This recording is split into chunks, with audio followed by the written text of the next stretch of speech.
Gonna get people in and then we'll get going. All right, okay. So Mary then, yeah, so you go ahead, Mary. You must have a, you I said you had a do. question, yeah. Okay, my question is, um, how far mm, north would be Black Mountain, North Carolina? And for Wisconsin, would that stay in like the Midwest or well, about where, where when it turns, Yeah. the Earth, would it stay around that same area? Oh, the same general Latitude? latitude. I mean, everything moves, but you're right. There is a certain, Pivot? yeah. So you have to identify the actual location you're referring to. I heard you say North Carolina. I heard Black Mountain. Yes. Okay, Would that what? be a little bit, would that go north? Okay, so first of all, you gotta put me on the map. Put me on the map first. Black North Mountain, Carolina. North It's in Carolina. the Appalachians. Oh yeah, but I need a little bit more local than that. Black, you said, Black Mountain. is that a town? That is yes, yes, it's Okay, a mountain, but it's a town. okay, all right. Oh, yeah, we're sharing. Okay, so you are basically sort of just north of Florida. All right, so this is what we use for that. I use for that. Right now, I am stationed in Indiana. Not stationed. I am living in Indianapolis.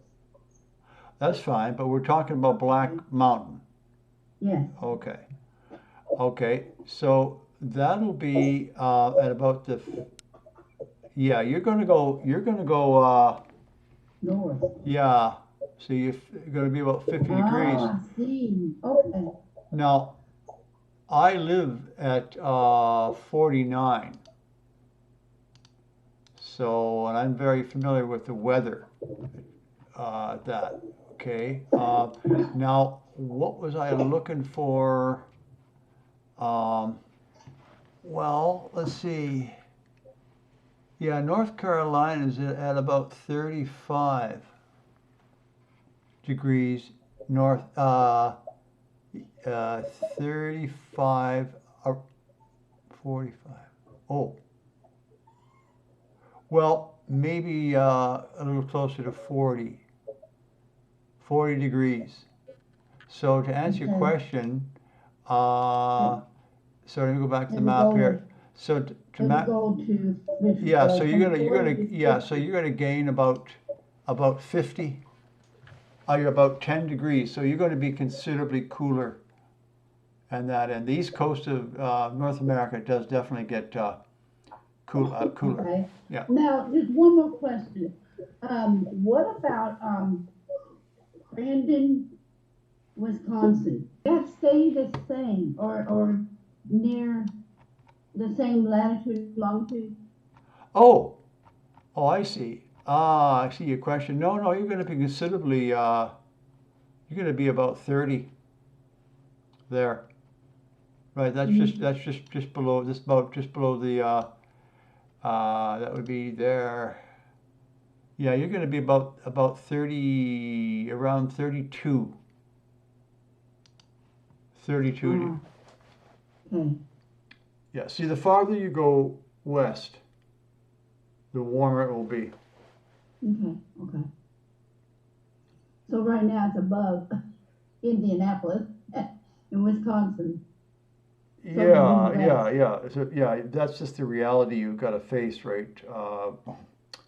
I had a person that was asked me about a similar longitude, Okay.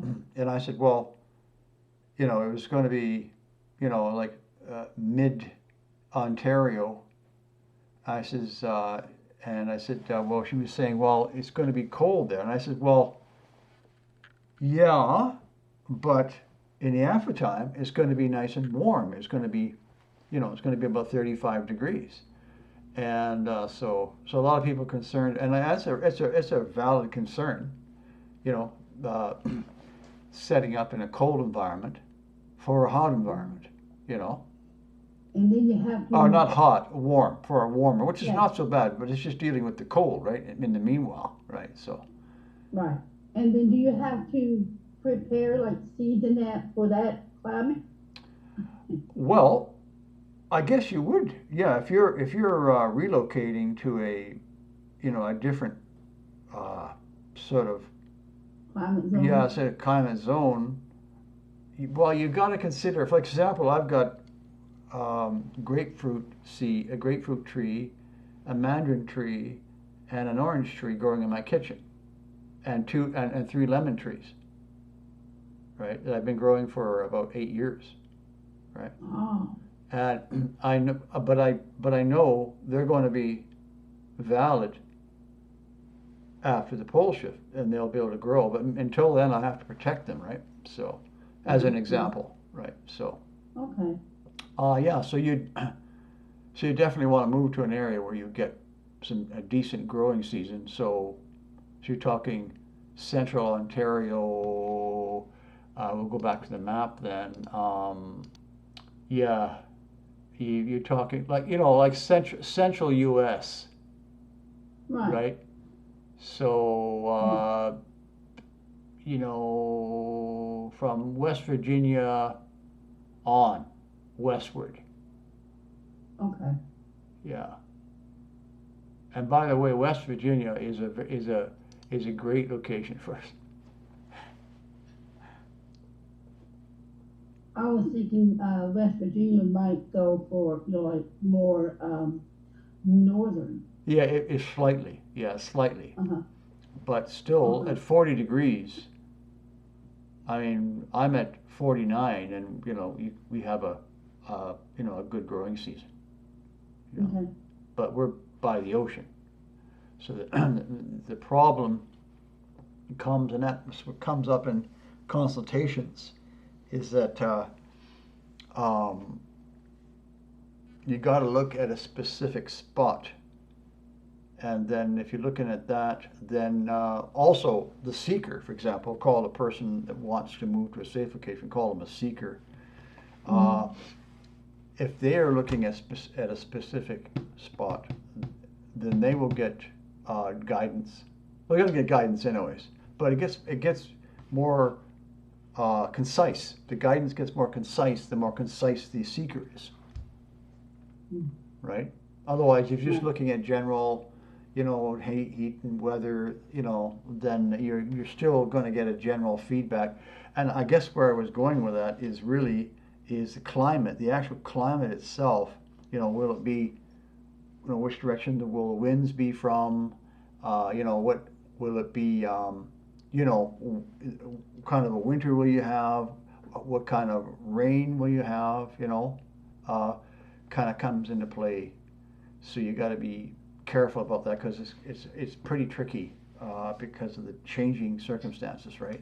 So that's why if Mm. you get specific, then you'll get better feedback from yourself, from your own subjective self, right? Okay. Yeah.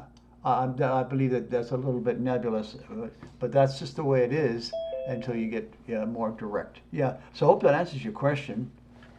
Is that it? Go ahead. It does. Okay.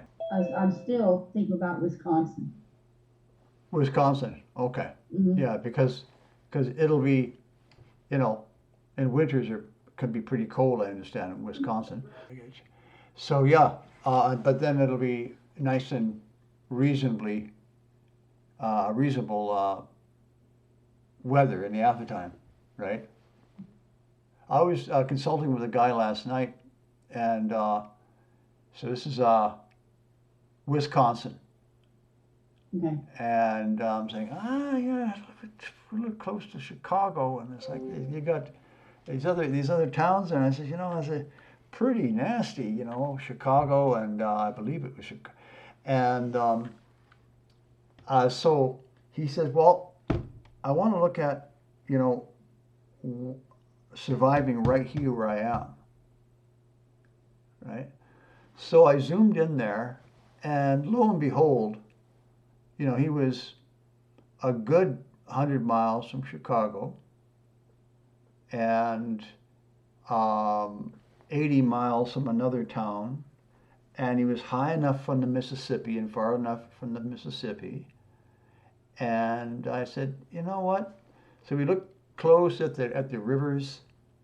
There's at least two or three rivers that run up and down vertically, longitudinally, and he was pretty clued in. He's 33 years old with a young family, and he'd been doing his research, and so he taught me a few things, the odd little thing, because he said those rivers, they're going to be, I forget what river it was, but they're going to be roaring, and I said that, and I said, well, yeah, I guess it'd be pretty difficult to get across that river, and yeah, because if you have a gang that's moving from Chicago west, Mm-hmm. right, uh, they're gonna suffer attrition of the membership, because when somebody gets injured, they're gonna slow them down. They're not likely, you know. So by the time they get to a roaring river, that's maybe a quarter mile across. Are they going to try to? Because there's no ambulance, there's no doctors, there's no right. Right. So you're risking. Are you going to risk your life to cross that river, right? Or even to get into it and go down it, and hopefully slowly migrate across the river or something like Mm-hmm. that. You could find yourself you could easily drown. A boat could easily be tipped over in that type of water and those times. And so, with all that consideration, it's making me think a little more about the better chances of survival in central Wisconsin, right? Because of that. And I've thought that way before, but he underlined it. He says, no, it's pretty cool, pretty cool. Yeah. Near enough, but Yeah, I understand. Yeah, like it's a bit far to go. Is that what you're saying? yeah, it'd be about 9 or 10 hours. Okay. Yeah. Mm-hmm. Yeah. It's a big commitment. So I told this young man, I said, you're very lucky to be able to survive in place, even though it's a little town. It's a little. I mean, it's a hamlet is what it is. It's a little Mm-hmm. hamlet. Like I think he said there was like 400 people or 500 people that live there. You know.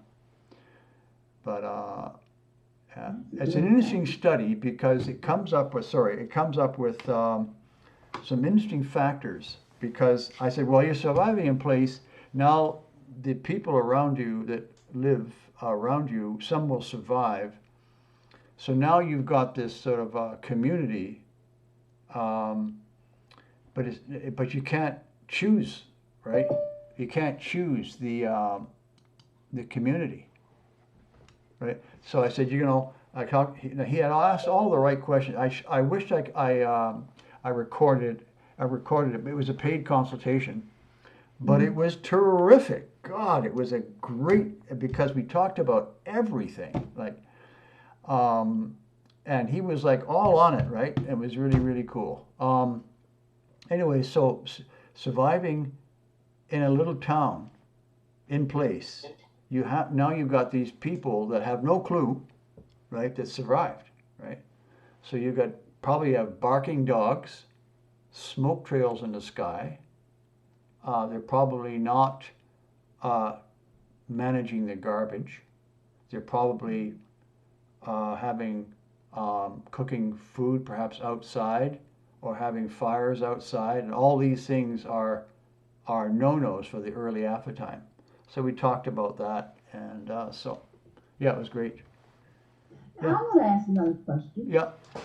Now, when you hear about what's going to be happening right before and during, it seems like it's going to be seriously horrendous, terrifying. I don't know what other words to put, Well, if then you come up with some other words, I would like to hear them because it does require quite a vocabulary to really say it the all. magnitude of earthquakes. You understand? I'm like, how do Oh, I understand. All right. I'm just saying. hush, hush. Okay, well, I'll respond this way: is that that's why they say 90% of the population will die during the pole shift, and 5% of those will die or more will die for because of injury and hunger, right? Hmm. And but you can look at it different ways, um, and you need to look at it in a positive way. I mean, there's no advantage in looking at it in a negative way. I mean, there's no Right. advantage, right? See, the only advantage look at it in a positive way, and it's a fantastic opportunity. It's a beyond imagination fantastic opportunity, but you got to put up with some difficulties on the way. Hello, Doug. Good day. Yeah. So it's very difficult to deal with a pole shift when people number one don't understand really what's coming, right? So you've got to realize that um, there won't be 500-mile-an-hour winds. Okay. Okay, the winds will be um, uh, about Category 4, because you got to understand. But the you got to understand, if you study winds and catastrophes, you can get gusts up to 300 miles an hour, right? Okay. But you can't. They've never existed winds that are sustained at that speed. It's more like 200 miles an hour, because the surface of Earth uh, offers resistance to the wind, Okay. right? Now it's Right. different. It's different if you're up a mile in the sky, right? It's going to be faster winds, right? But when the winds get down low like that, so, but the probably the most damaging thing, well, the most damaging thing was the fact that there'd be rock in the wind. This is why you just have to be underground level in during the pole shift, right? Hmm. Right. Okay. Oh, by the way, I've got a surprise. I'll show you all in a little while. I spent a couple hours drawing up some plans for a bunker, so I'll show you that in a bit. Um, oh yeah, okay. So you've got the rock, but the winds will be sustained. You see, at probably 200 miles an hour, but that's at the Okay. peak of the pole shift. Probably the day it'll be on the 3rd of February will be pretty heavy duty winds, right? But when during the time of the pole shift, that's when you get the highest winds, right? But Okay. yeah, it's important to put that in perspective, because if you are underground in a bunker with a trench either side, right? And I'll show you my drawing. Um, then you're good. You just need a pot of coffee, you know. But If it's you're in a not. bunker, if you're in a bunker, you could drink coffee during the pole shift. I swear. It might be a lead, right? Right. Have one of those Yeah. cats. Well, oh Yeah. yeah, or maybe one with a special top and a straw. You could, Uh-huh. you know. My question is, when do you think this pole shift will happen? Do we have weeks to prepare, months, or years? Thank you. Well, uh, I published in, I think it was 2017, that the date of the pole shift would be February 4th, uh, 2023. And I've told a few stories around that. Um, so it's not what I think. I was given the date by an archangel. So, and I will say this: I think I was given the date because of the work that I'm doing. I think. So, how long to prepare? Now, that's another question. Um, you've got many levels to preparation. You've got, first of all, you have to liquidate your 55 Chevy that's all rebuilt, right, with a big motor in it. You got to get rid of that, right? If you've got investments, you should liquidate your investments. That's what I think. That is, for example, what I mean is paper investments, bonds or whatever, that kind of thing. If you're living by the ocean, obviously you should sell right away and, bite the bullet and move inland, even if it's not to your safe location. You should definitely, if you're living in, as I said, a valley bottom next to a big river in a big city, you're in a threatened area that will be threatened, then you should be selling your house. Now there's some, what would be the word? There's some conflicts there. One might say moral conflicts, because you're selling the house. So you'll have to, to somebody who may be there, but maybe they'll sell, right? So I think about that. It's like people, oh, I have a piece of property on this lake. I'll sell. And I'm thinking about, what about the person that's buying it, right? Well, it's none of my business, right? And but everyone has got to do what they have to do. And so the other levels of preparation obviously would be tandem to getting rid of all, like I said earlier, your investments and things like that, that will be useless very shortly. Then you should be looking for safe locations at the same time. And now, let's see. So, moving forward, we've got, you don't want to be transiting to your safe location in next winter or next late fall. I wouldn't recommend it unless you live on. I use this example just to illustrate the importance of securing your route from your current location to your safe location. I use this example.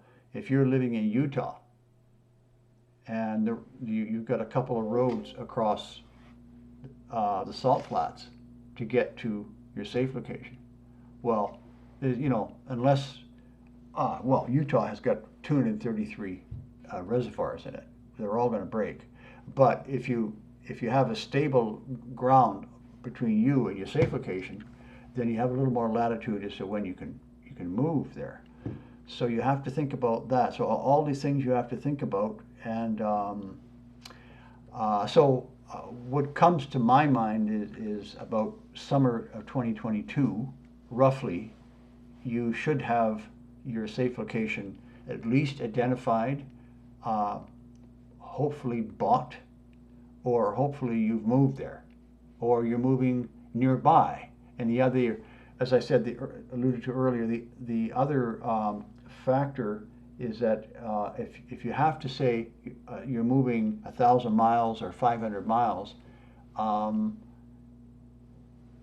if you were to move there to a nearby city or town, that would be, if you do that and keep working, or whatever, if you have to keep working, that would be better than trying to make a mad dash for 500 miles at the last, in the last couple of months, right?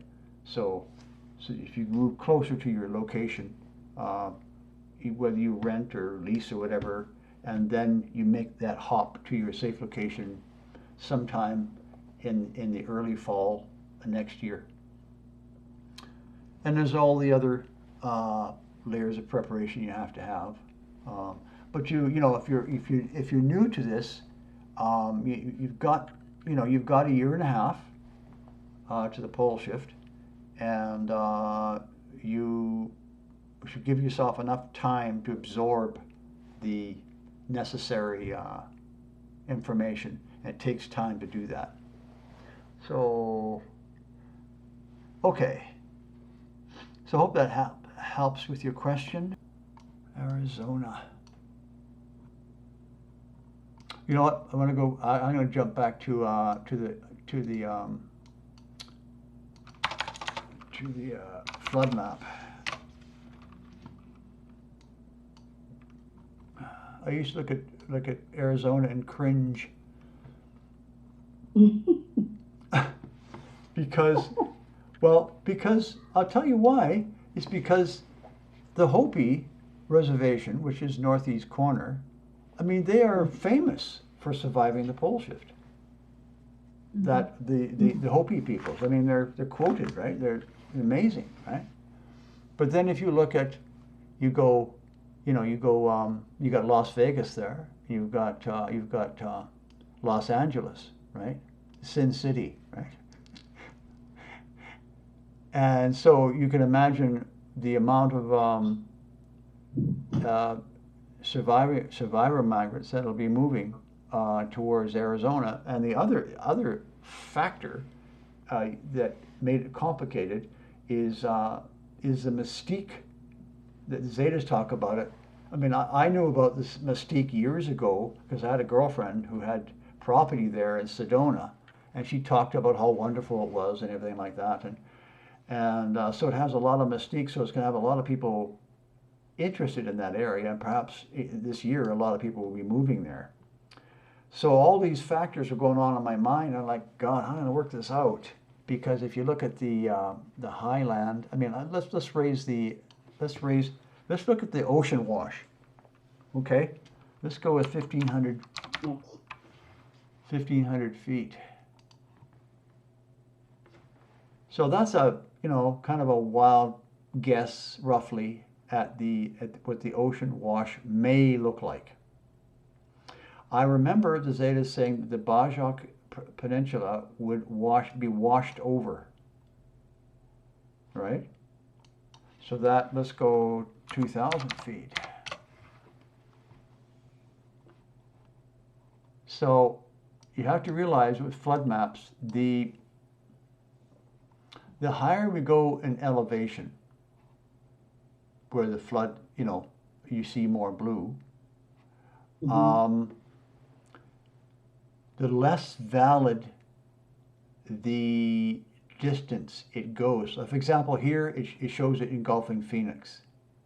But you got to realize that Phoenix is so if you look at the distance of Phoenix, and it's been a while since I've done this, so I kind of forget. Oops. So that is 170 miles from the Bajau, from the Gulf of California. So, and it is at 1,000 feet. So the ocean wash will not actually get there. The higher you go in elevation, the farther you get from the coast, the less valid the ocean wash, the tsunami wash, will be, according to the map. Now, that's kind of arcane, odd way to put it. But sometimes there's reasons why you want to go with really high elevation. It gives you, on the flood map, because it gives you a sense of the landform, right? So, at any rate, we can see here that at 1,500 feet, you can see how the lay of the land is, right? So Phoenix will probably, I'm getting a no, will not see the ocean during the pole shift. That's what I'm getting, okay, because it's too far and too high, okay? Okay, but if you look at this this area here where the cursor is, you can see this, that the ocean is likely to be washing up this high anyways, right? So these areas here will be washed over for sure.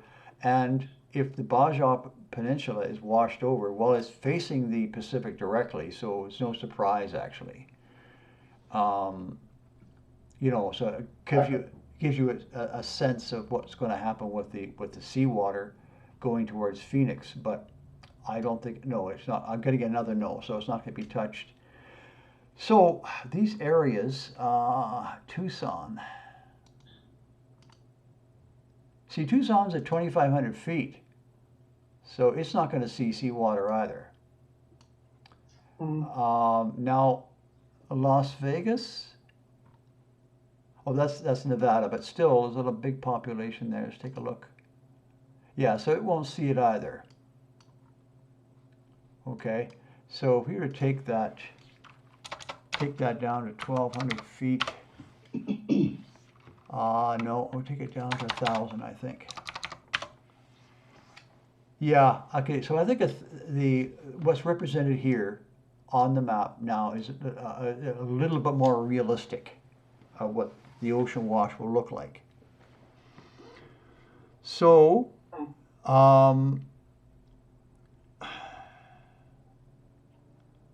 you see, it's complex. You see.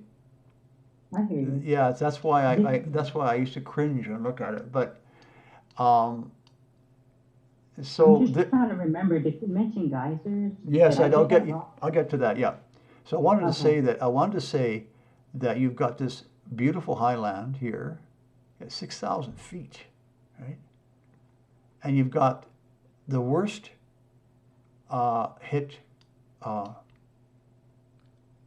state in the USA to the west, right? So you have extremely famous survival land in the northeast, and you got the worst possible situation to the west, right? Although it's in another state, but it's nearby, right?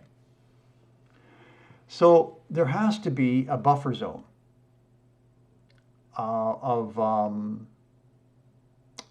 around Phoenix and involving Tucson because it's close to Mexico, and I don't want to be. Every time I think of Mexico, I think of the drug cartels. I'm sure it's because of the programming I got back in the 80s and 90s and all the movies I watched, But there's going to be people moving around, and the border wall will probably come down during the pole shift. So now, we're talking about the buffer zone here, roughly, from Tucson through Phoenix, up through, Baghdad, right? Kingman, up to Las Vegas. That area there of maybe a 50-mile strip or maybe a 100-mile strip. Let's see. So what's that? Yeah, about a 75 or 100-mile strip, right, from Vegas down to Tucson, roughly. You're going to have a lot of survivor migrants moving around. So that means danger. But obviously, the farther from the sea you go, the safer it gets, roughly.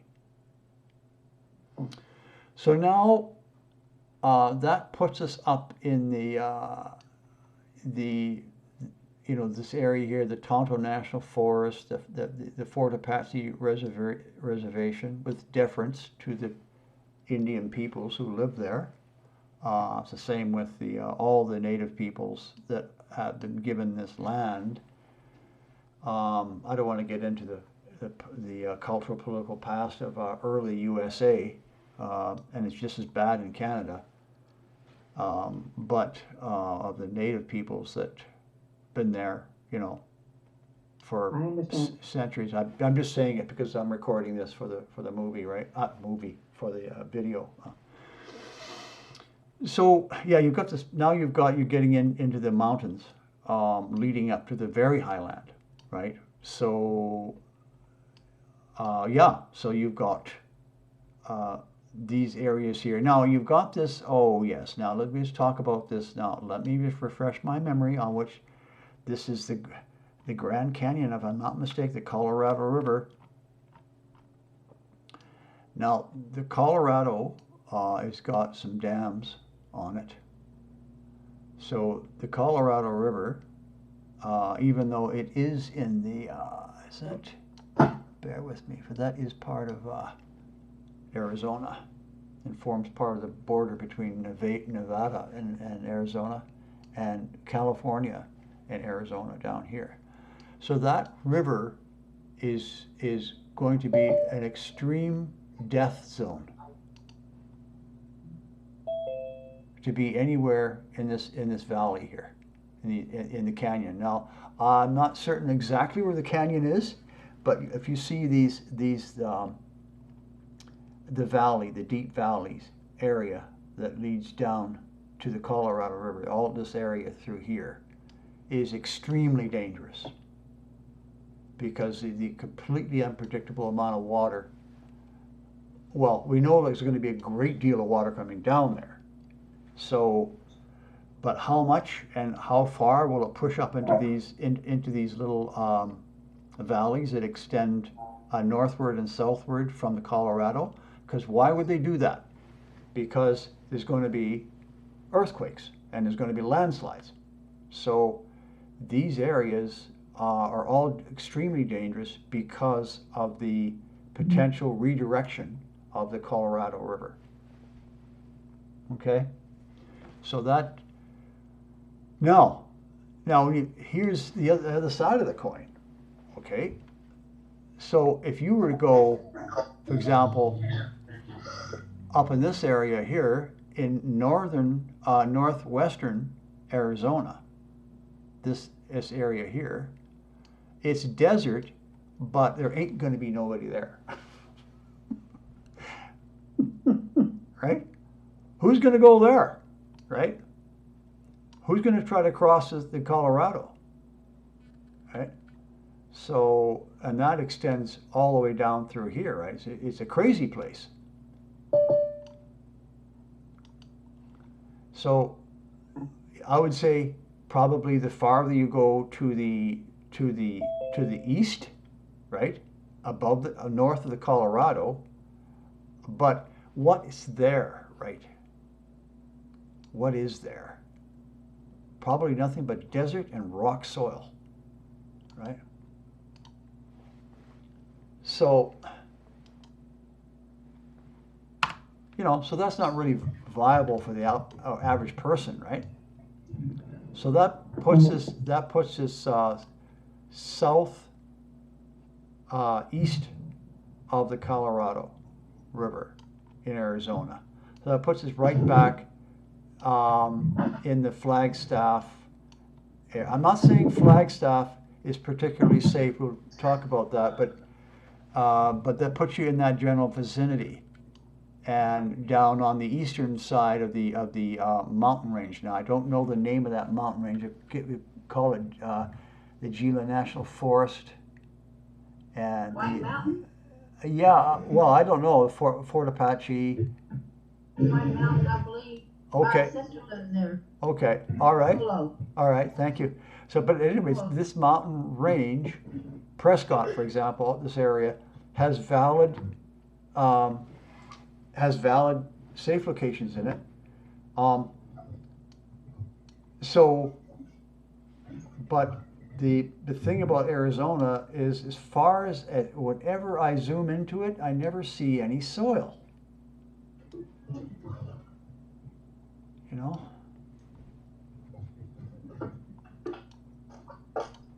that's forest soil, right? And forest soil is very thin and acidic, so you can't really grow stuff in it. So now the Hopi Indians have done just fine, thank you very much. Right? So they've been building up their garden soils for many generations, right? So yeah, so there's safe land there, and there's people there that know how to live. The Hopi natives and probably the other native peoples too. They know how to live there.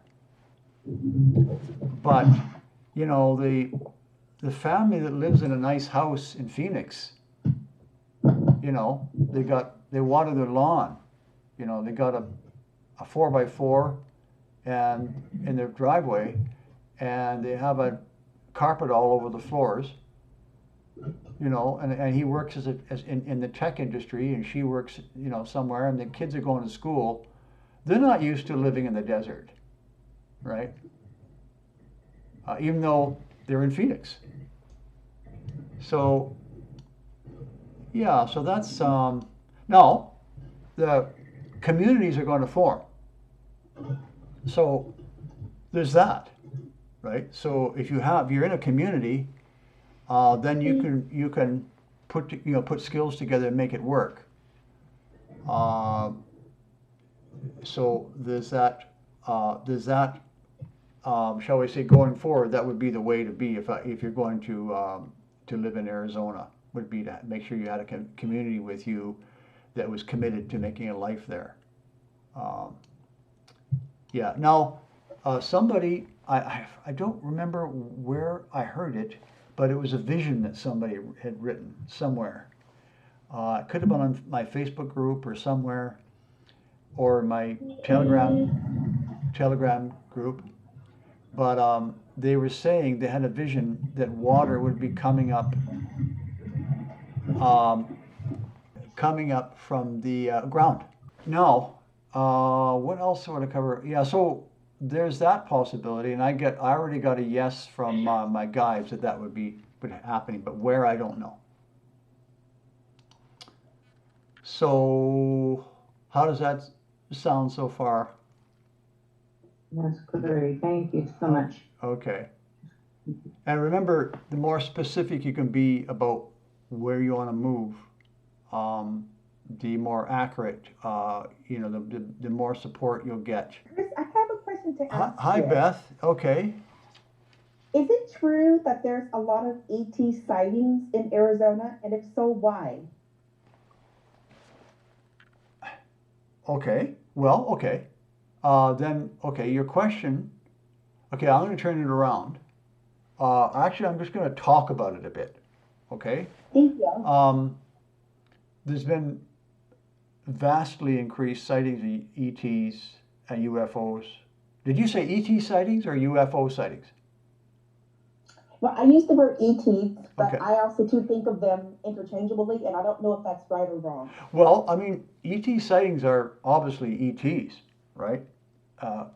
Other extraterrestrial peoples that have, and that is a certain, that's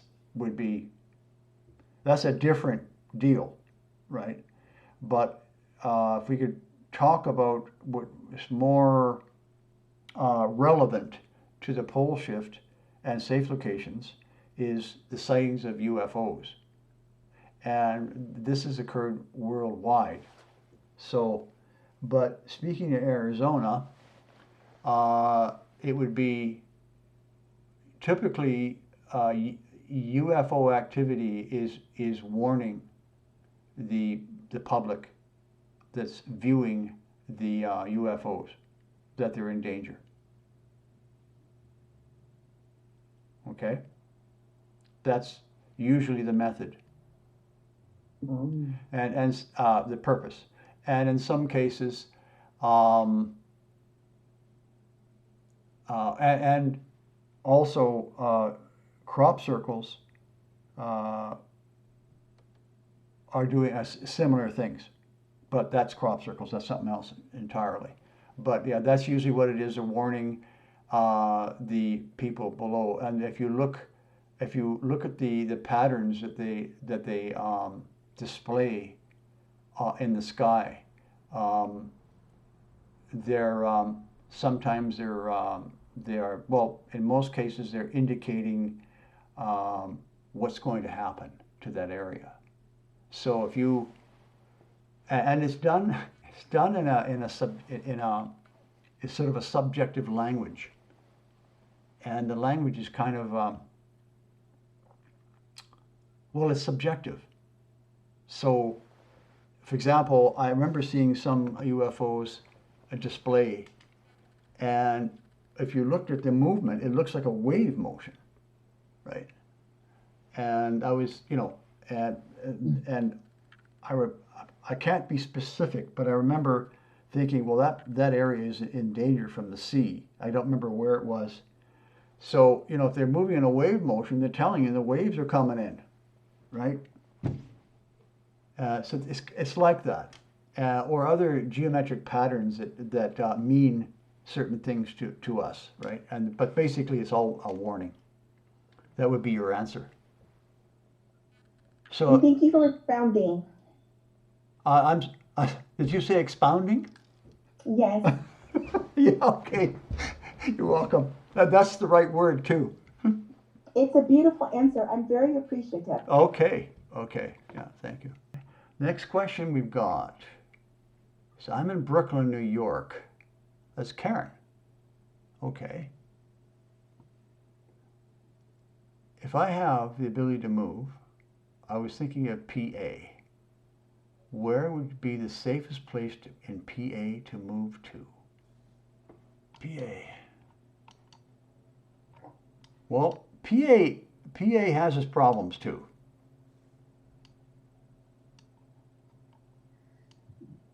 And it has its advantages. The disadvantages are New York and Philadelphia, and of course Washington and Baltimore, because they're all within, shall we say, an extremely long hiking distance. Now, the ocean. Well, let's go back. Let's go over to the. We'll use a flood map. And now, Zetas have said that Pennsylvania gets about a 50-foot lift during the pole shift. But right now, I'm not showing that in the flood map, because if you look at the difference, if I put 725 on that, and we go back to 675, it doesn't make a lot of difference, and you don't want to be that close. You don't want to be cutting it that fine, right? All right. So the other disadvantage is, well, okay, so it's near the coast. So you've got ocean waves coming in. So let's do 1,000 foot. So this kind of gives you an idea for Pennsylvania. I don't think that's 1,000 feet. Again, you've got to be careful, like, with this stuff. The measure from there to Harrisburg. So that's 80 miles to Harrisburg.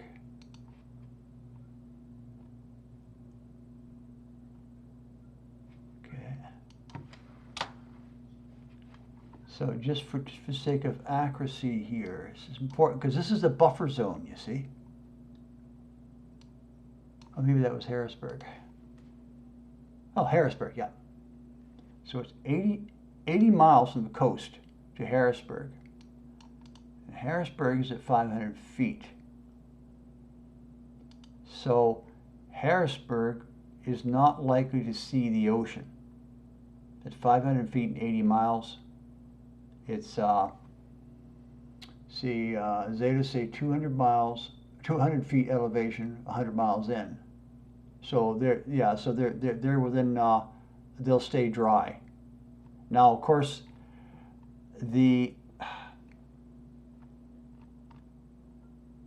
river Susquehanna, the Susquehanna River is going to go nuts.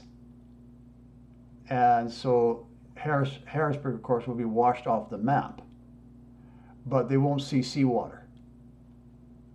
Okay, it'll be the water coming down the river here, because there's dams. There's dams up here. Okay, up in these. I remember doing lots of safe location work for a guy up in this area, and there's dams up here that'll break. So we've got a buffer zone, sort of like some just north or northwest of Allentown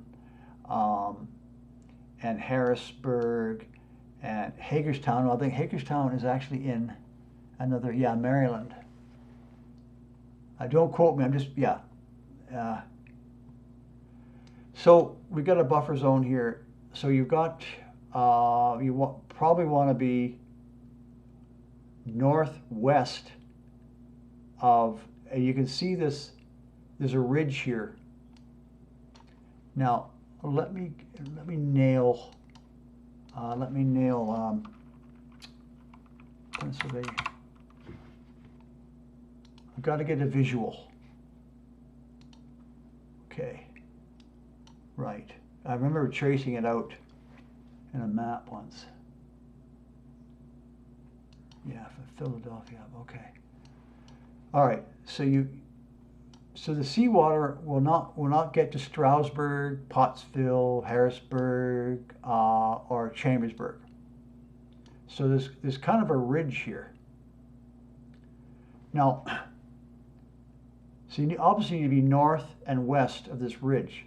Now, I remember when I did my U.S. series for the States that southeastern PA has a lot of what they call karst, and that is within this area here. If I was to trace that out here, it's from Scranton, Williamsburg, Lock Haven, Altoona, right? This area here, you can see it, the way the ridges move, the direction, how they curve there. All that is karst, and that means sinkholes. It means caves, right? Because it's limestone and dolomite and another mineral that's in the soil. Okay, so this area is I don't recommend it particularly unless the person says, I am in this town right here on this piece of property right there, right? Then I can analyze it and I'll get a guide who come in and make a comment, a yay or nay, right? But generally, we're speaking generally, this area would be tricky. Survivable, but tricky, okay? So now we are in the Allegheny Forest, or the Susquehanna State Forest. We are bordering on New York State, right? Up in the mountains here. So all up in here is all land that I would recommend if you're staying there. The farther you go east, you start looking at Cleveland and these highly populated Buffalo, right? So you want to give yourself a buffer from Lake Erie. So that's the Allegheny National Forest and Binghamton, and up in these mountains. So that would be now. Did that answer your question? Yes. Okay. Oh, it did. Okay, good. So I just wanted to know the safe place to potentially find a place to stay or to buy a house if I can. okay, all right. So we to go back there. Oh yeah, Binghamton is actually in New York State. Yes. Yeah. So Binghamton is actually that would be a good spot also. 'Cause Yeah. I just want to be away from the shore, There you from go. the ocean. So either New York or Pennsylvania. Yeah, yeah, yeah, So Binghamton is a good option. yeah. Now, even though, And no, okay, but I'm sorry, yeah. finish your thought, finish your thought.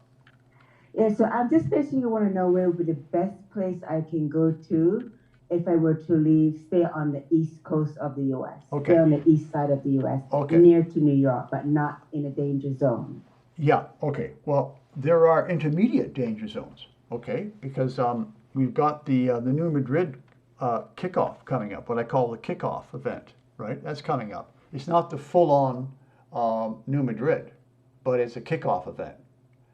And so it's likely to affect this area, possibly there might be some dam breakage, there could be. So Binghamton would not be, in the town of Binghamton, or any of these towns on the river, would not be the best option. Although, Okay. because of the river. And frankly, at any time, a huge thunderstorm could come through there and swell the river and wash out some of these homes. It's happening around the world now. It's lots of it, right? So I would say, if you would want to be, in the hills, some little town in the hills. Are you referring to New York or is that PA? It doesn't matter. When you say the hills? Southern New York or northern, or anywhere in the. Okay, so I just had a lot of work with this guy. I did a lot of work with this guy in this area. You're referring to PA? Yeah. Okay. And I must have looked at about 30 properties for this guy. And so at least 2 or 3 around Equinox. Equinox? Equinox, is that how you say it? I don't know. I'm just repeating what you said. Oh, okay. You said Equinox is spelled Equinunk. So I've been saying Equinox. That's what a Canadian would say. Anyways, yeah. So, so you've got some wonderful safe locations in this area. And you've got... And that's northern part of Pennsylvania. Yeah, north central, that's right. Now, the problem is a lot of these little towns is that they're in river valleys along rivers, right? So, and I know you probably want to be on a fairly, if it's an intermediate step, right? You probably want to be in a fairly decent town. That is to say, size. Am I right or wrong? I'm not telling you, I'm asking you, because I don't know what you're, okay, let me just preface, before you answer, because if you're in Nowhereville, right, then you're going to have a hard time getting supplies, right? So the advantage of being close to this, within, striking distance of a city or a good-sized town like Albany or something like that, then you can continue to order your supplies, right? Right. So yeah, so Albany is so if you've got areas like up here on the hills. Right? That's Albany. In Albany you're referring to? Yeah, for example.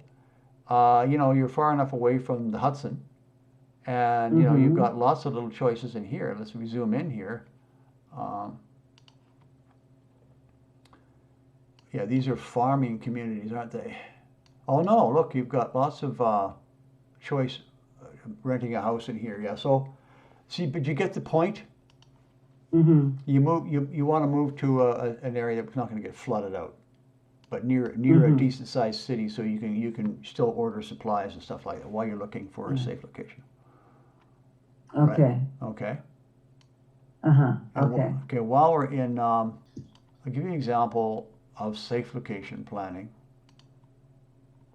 Okay, so this river, the Delaware, will be extremely dangerous, right? And then you've got this other river that is north of it. It actually circles around this patch of land here. And you see, this is where I was looking with this gentleman.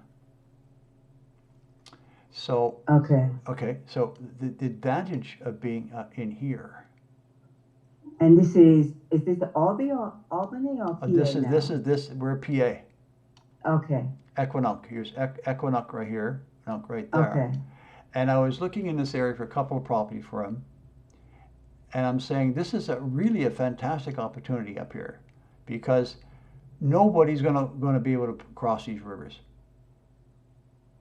right? You know, it would take. It's going to be years before people will have the wherewithal to do that, right? And unfortunately, all the people who live in these towns will be, you know, many of them be washed away. Although some of them will escape to the hills nearby, right? Right next to the river, right? So there'll be little tiny communities all the way along here, all around here, of people surviving, regular folk, right? Not gangs. Alpuno, you said. Yeah, right here, Equinunk. Equino. Yeah, right there. So that is like the best place. I'm just giving you the principles. I'm giving you the idea, right? So you've got protection given you by this river here. Now you've got these ridges. Look at the ridges. Who's going to be walking through those ridges? Nobody. So where any gangs, if they could ever make it this far, I don't think so. I really don't think so.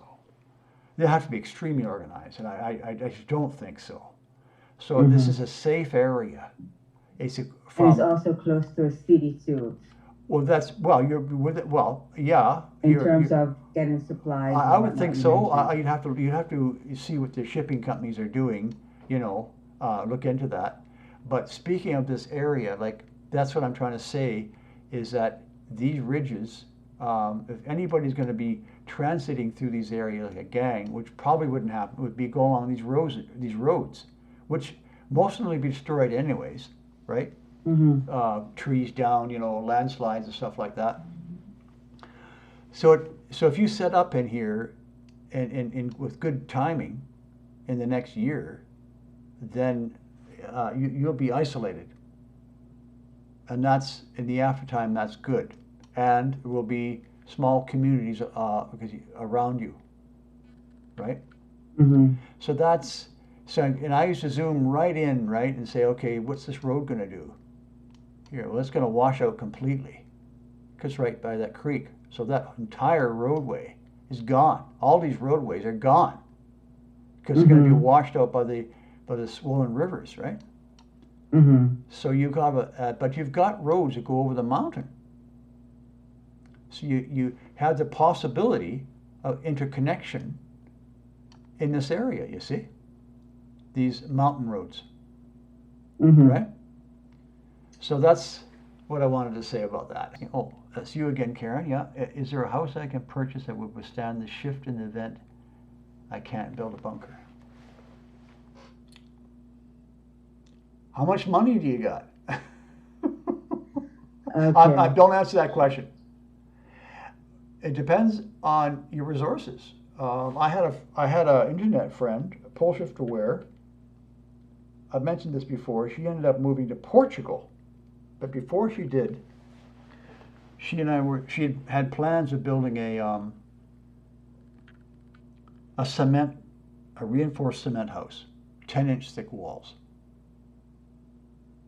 And I was so looking forward to helping her. She said, I'll send you the plans. And I was so looking forward to helping her with the design, and because I had all kinds of ideas. But she changed her mind and decided to move to Portugal. So. Yeah, and I think that house would have been several million dollars or at least $1 million to build, right? Okay. So your average good quality home is not going to withstand it? No, whatever, no way. I suggest that people buy. Now you can see this. These are yurts, Mm-hmm. right? So these homes require some setup. Obviously, this little business here was built afterwards, right? But the basic is they go on some kind of a platform.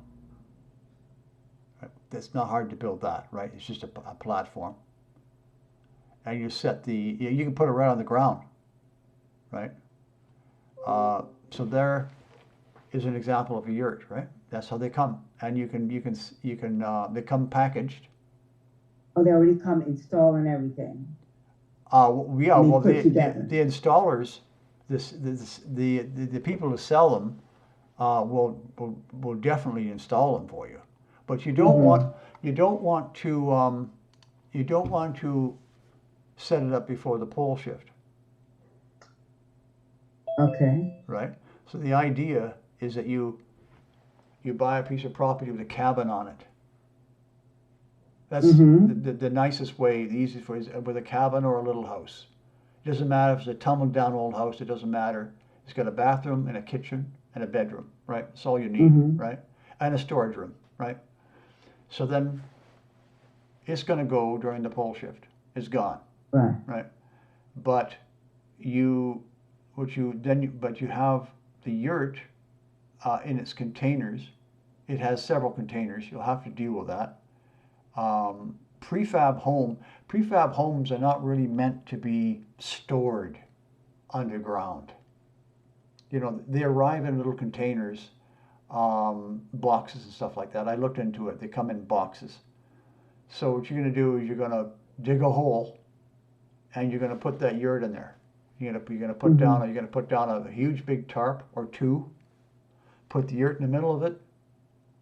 Cover it with a tarp or two or three. And then you're going to cover it with dirt. Frankly, or either that, or if the house you've got, if you've got a house, then you can put it in the basement and cover it up, protect it. It's got to be protected from the pole shift event itself. Okay? The yurt. Okay. Yeah, the yurt, yeah.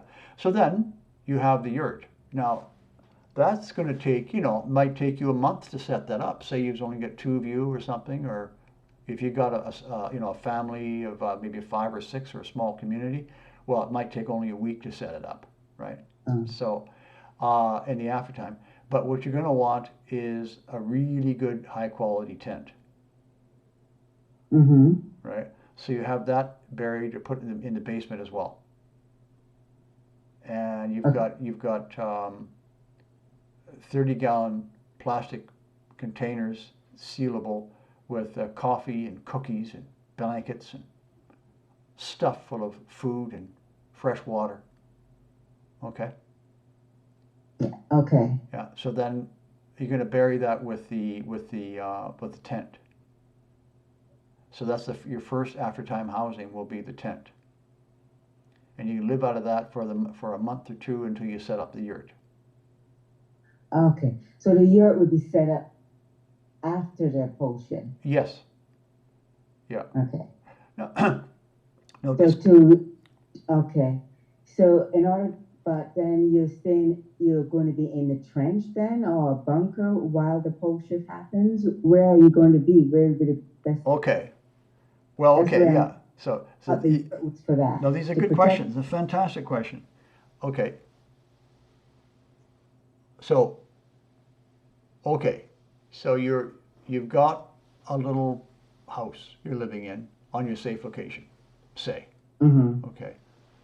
And you've got your yurt buried, and you got all your stuff prepared, right? Buried, and you got your food stores and all. So you're asking. Now ask your question again so I get it clear in my mind, please. Yes. My question was that where am I going to, in order to be able to be safe from the pole shift, it's not, I won't be able to stay in the house. No. You said I have to, so that's why I wanted to know where would I be? I thought the yurt was going to be like the protection from the Yeah, pole shift. yeah. No, the yurt will be no protection. It'll get down. It'll get destroyed.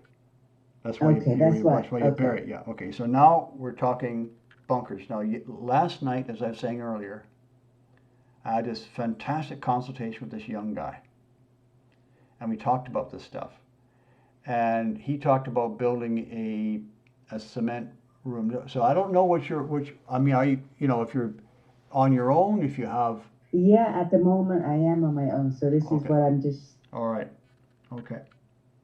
I mean, I know people, but not in my area. Like people I've met all over the world that I'm communicating on internet, but no one in my immediate circle who is Okay. aware of this or even think it's serious. Okay. All right. So. All right. So I'll stop the share for a sec. Okay. So. Okay. So there's different strategies.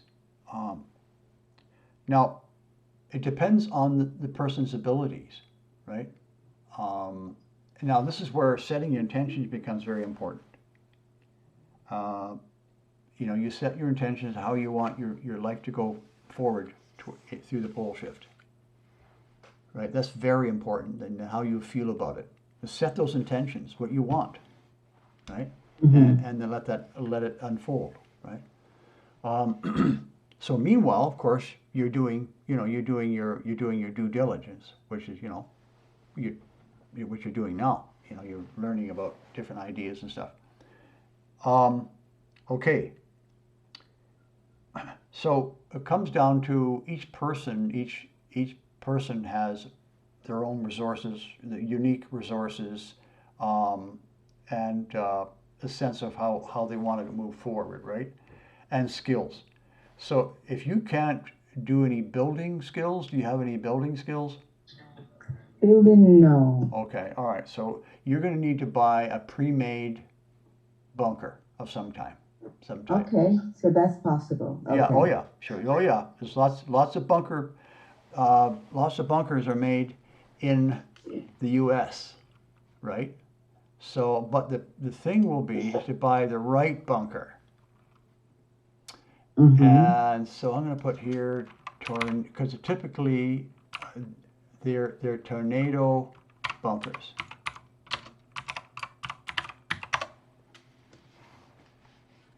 So if you have a basement, let's say it's 6 feet deep, right? The ground level is 6 feet down, right? Say. You with me? Mm-hmm. Okay. So a tornado shelter, something like this. Now, I don't know these costs. They're probably about $8, right? Okay. You could put that in your basement. Now, the basement of a house. Yeah, but the problem with that though is that the basement's going to fill with water during the pole shift. How much water, we don't know, right? Mm-hmm. So, so it becomes a bit tricky from this point on. I've been saying that you could take a shelter like this, and if you had a house with a garage, Mm-hmm. now ground level, okay? Okay. Ground level. That means the garage has got a pad, a cement pad. You drive your car onto, right? Mm-hmm. I don't know if that's typical in New York State or Pennsylvania, but I suspect it is. It's kind of like the North American culture to have a garage, right? Mm-hmm. And to have a pad to drive your car onto, right? Yes.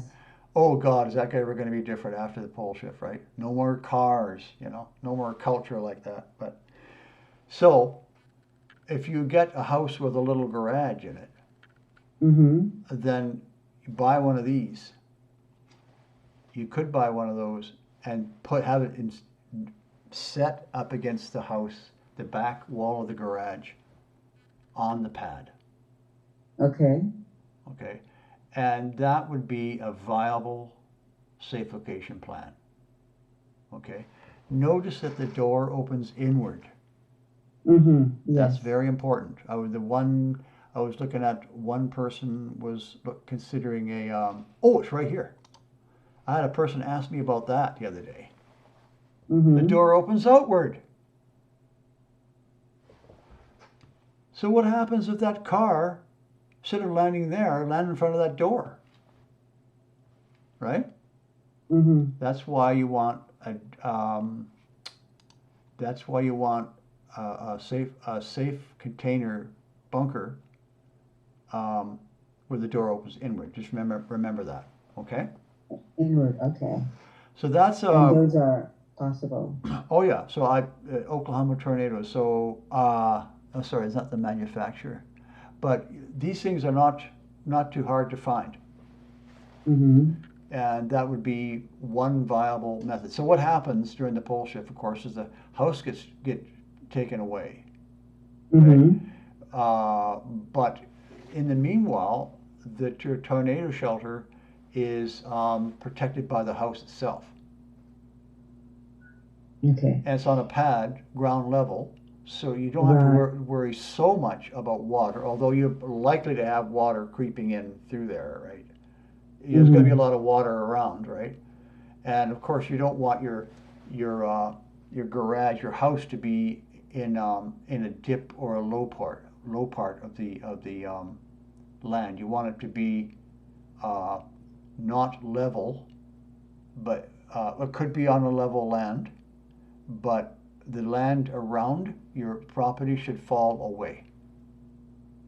Fall away. Yeah, it Okay. should fall away. Doesn't need to be a heavy grade, a deep, steep grade.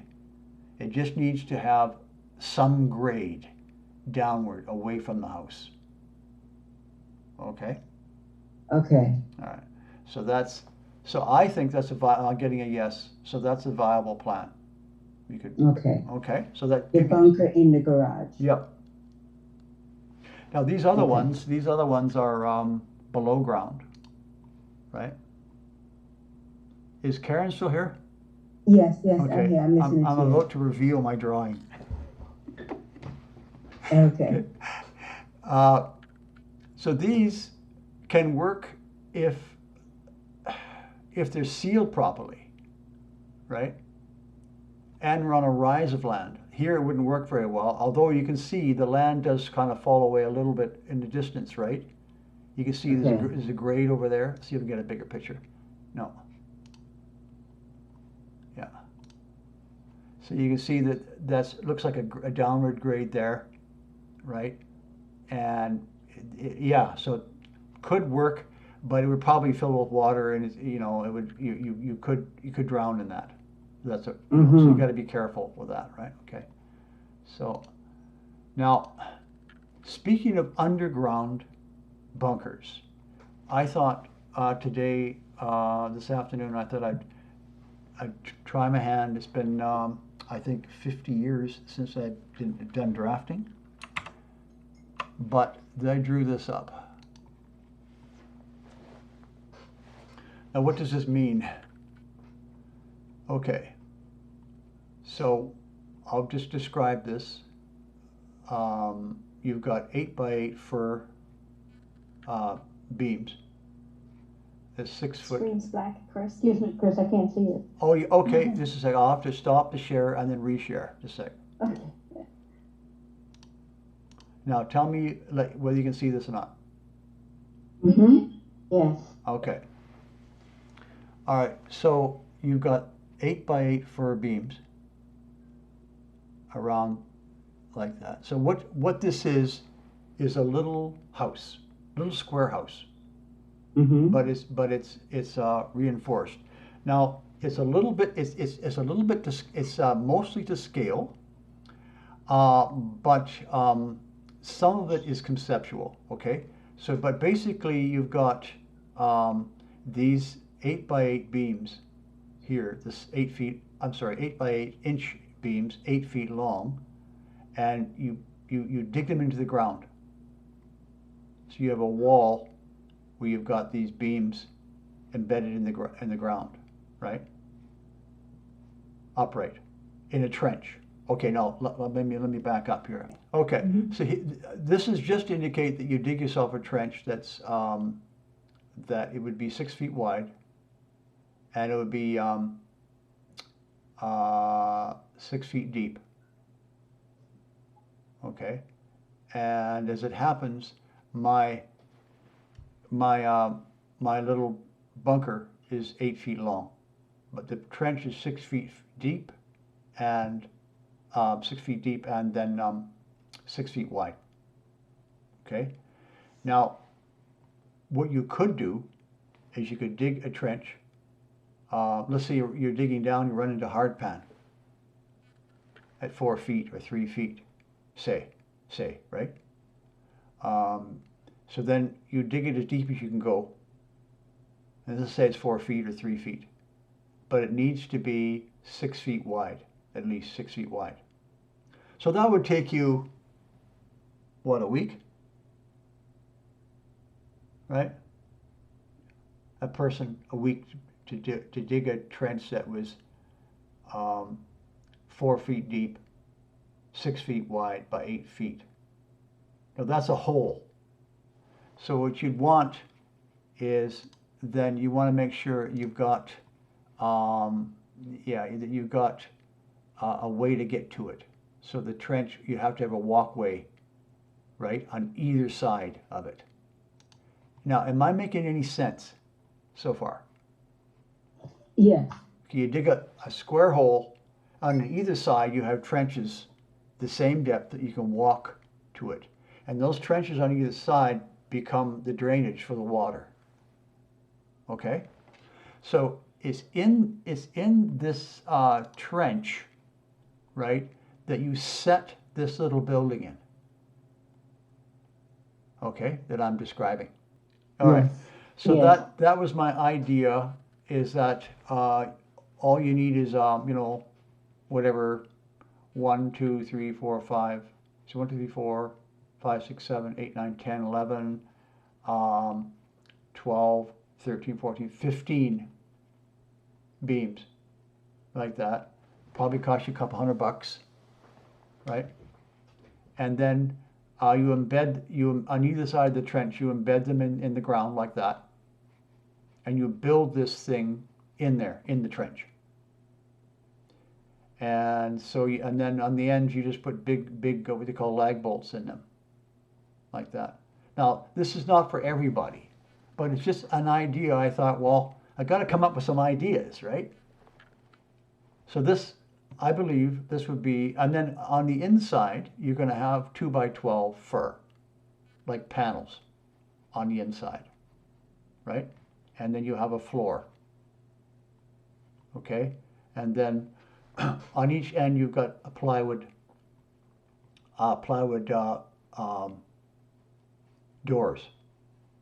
And there's different ways of, like, I couldn't get into a complete design. Just want to get the idea across as to what you could do yourself with a bit of help. And then afterwards, this would be a viable cool storage place for food. So anyways, I hope that, is there any questions about this?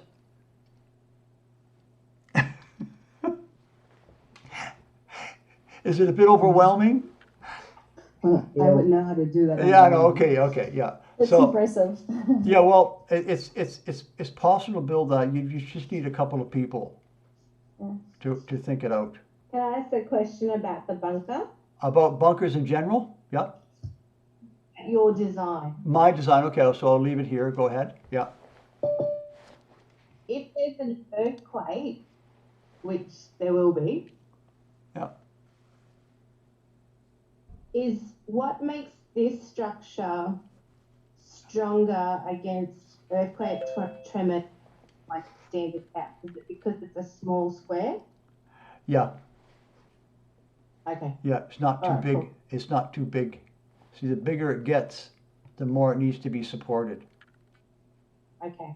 Yeah, but that's a very good question. Thank you for asking. Now, on the top, you would put 2 pieces of 3/4 inch plywood.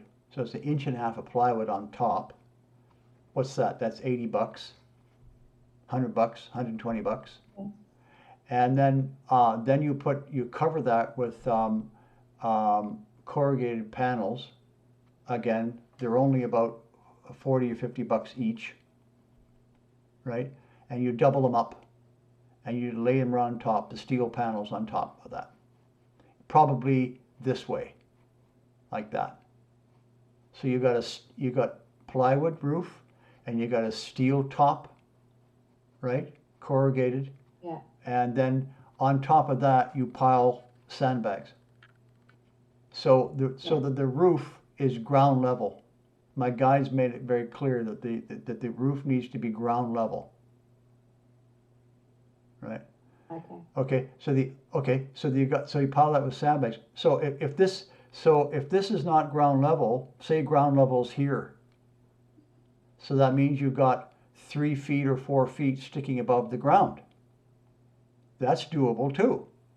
Because now what you're going to do is you're still going to build up the roof, and perhaps put steel panels around the side, right? That's not hard. Just get a screwdriver, a drill, and screw them in, right? So that'll give us some cladding. So you're going to pile sandbags over the whole damn thing. All right, cool. Thank you. Okay. Okay. So in my response, right, I circled this roof here.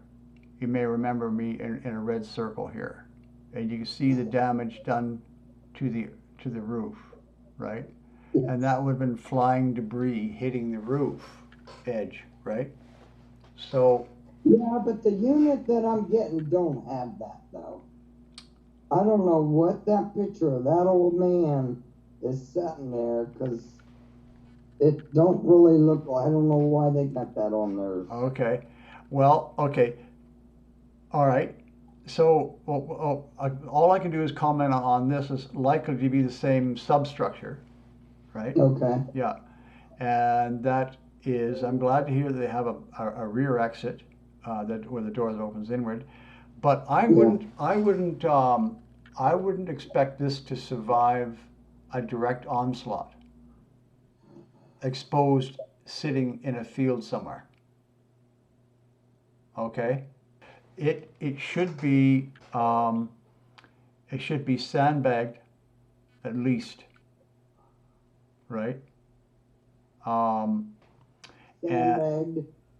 yeah, all the way around it. What I would do, well, this is it. Okay, that's the question, isn't it? So for serious safety, this is great. But the building needs to be protected as well. Okay, so what I would do is have this put, depending on where you are, but I would have this put on about at least 2 feet in a 2-foot trench or a 3-foot trench, at least, right? Because the anchors on all 4 corners are steel anchors that's going 4 feet underground. Okay, but it's not about the anchoring. What we're trying to do is protect the walls. But the building is still going to need protection. But it doesn't negate the fact that the building itself has got to withstand boulders flying at 200 miles an hour. Okay? So it would be battered to bits. But it's an excellent start, right? So this building should be set down in the ground. I'm sorry? It's better in my house. It's the reason why I'm getting it, because I don't have a basement, Chris. No, okay. So when they deliver it, before they deliver it, have some young kid come by and dig a trench that wide, at least 2 feet, at least, because we want to sandbag the rest of it. So you. All the way. Oh yeah. Oh yeah.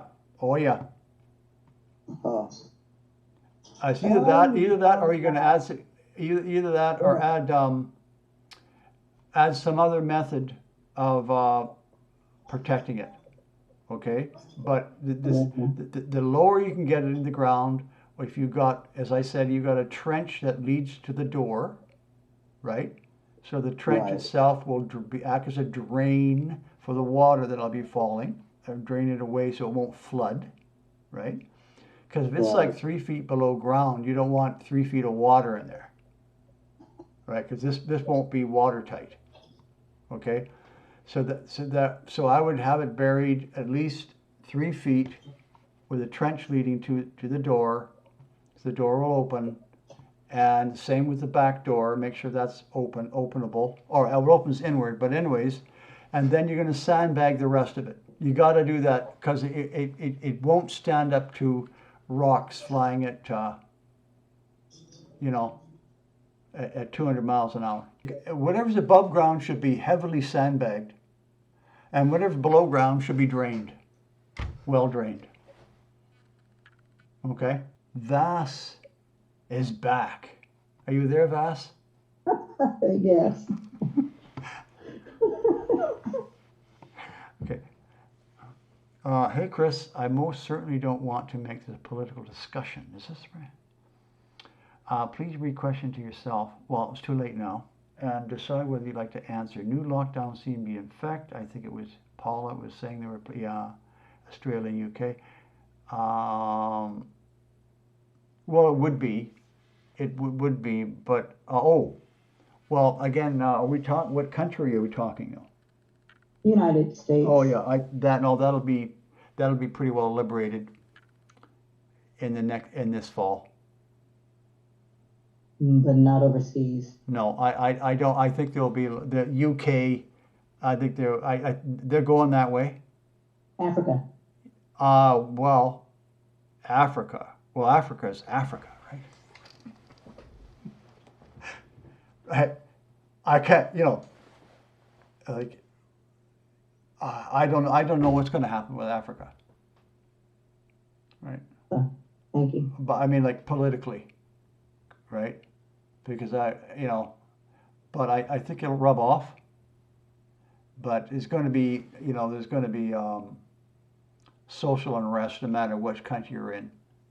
Well, the only one that seems to be socially benign or lazy is Canada.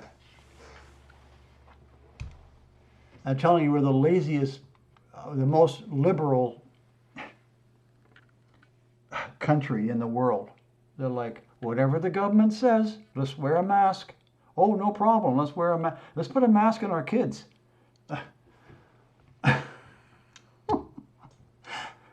So I digress. Chris, Yeah. since we were talking about that, my question is, after the shift, what will be the situation in terms of the government? What do we have to be worried about them? What do you think how can we prepare to deal with that situation? Because we know they're not for the people, really. No. Well, I think they're going that way. I think the U.S. and Canada would be good. I think I'd love to see UK. I'm getting a yes. For UK, I'm getting a yes. Right. But there's not. The government is going to sustain an extremely amount. I mean, like, how is the government knitted together? Internet. There would be, back in the old days, I guess it was people running out with trucks and cars, delivering, collecting. I was going to say rent, taxes. But they rely on the internet, and there'd be no satellites, there'd be no internet, no electricity. So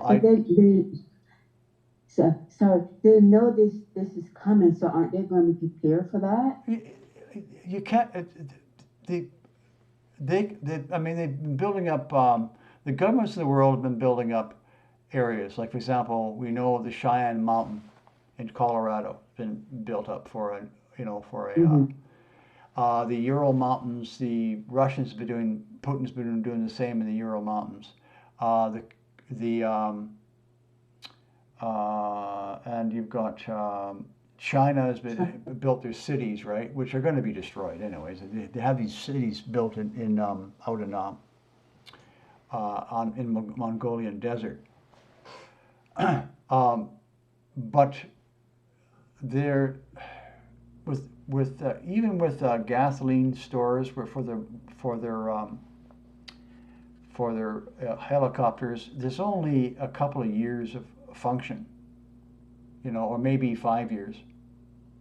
And so I think their movements will be limited to near the installations. This is not. So we don't need to worry about them as No, much. I don't think so. On the other hand, or as well, I wouldn't, if you're in Colorado, I want to, somewhere in the mountains in Colorado, I'd want to make sure that I was hidden, and not making any noise in the aftertime. No barking dogs that I've sent before. No bonfires. No hooting and holler outside. No smoke trails in the sky, and no garbage outside. Right? You want clean, camouflaged buildings for a first year or so, right? So that you don't attract attention of anybody, right? You want to do that anyways. So, but I don't think the governments, the armies of the world will be. I'm getting a no. Yeah, that they won't be a problem. But I wouldn't want to attract the attention of anyone at all, frankly. At first, right? So I kind of took it away from the whole government thing, but really it's you just don't want any attention at all if you can help it, right? But I do know that the flame of freedom has been returned to earth. The flame of freedom comes from very high planes, very high dimensions. This is the flame of freedom. This is Saint Germain. These are very high souls, right? With a lot of influence. Yeah, it gets complicated, but it's not complicated. The flame of freedom has come and is happening. Canada is on the verge right now of becoming Canada 2. And the new leader, is very, very close to Trump. That is to say, they work with the U.S. military, and they're cleaning up the deep state. You see, it's the deep state, the dark cabal, the Rothschilds. They've had their tentacles all throughout society for hundreds of years, but ultimately it means that you have these family members, extremely rich family members with all these connections, that these people are being hunted down and virtually killed. There's actually a shoot to kill order. The flame of freedom is coming and is here now. So the earth will be set free. And besides, we're heading to another dimension in a couple hundred years. This is all part of that. The photon belt, the golden nebula is all the entire fabric of the universe is intertwined with Earth's history, and we have to identify with that flame of freedom and the spiritual dimensions. At the same time, our feet are on the ground and our hearts are beating and we're breathing the air, but at the same time we have this connection to the highest planes. And when we consider the destiny of Earth, so much is going on in the background. I mean, so many good things that are being kept quiet. We just have to stay the course. Look after our loved ones. Continue to look after our responsibilities as long as we can, and keep moving forward and keep our eye on the prize, and set our intentions. And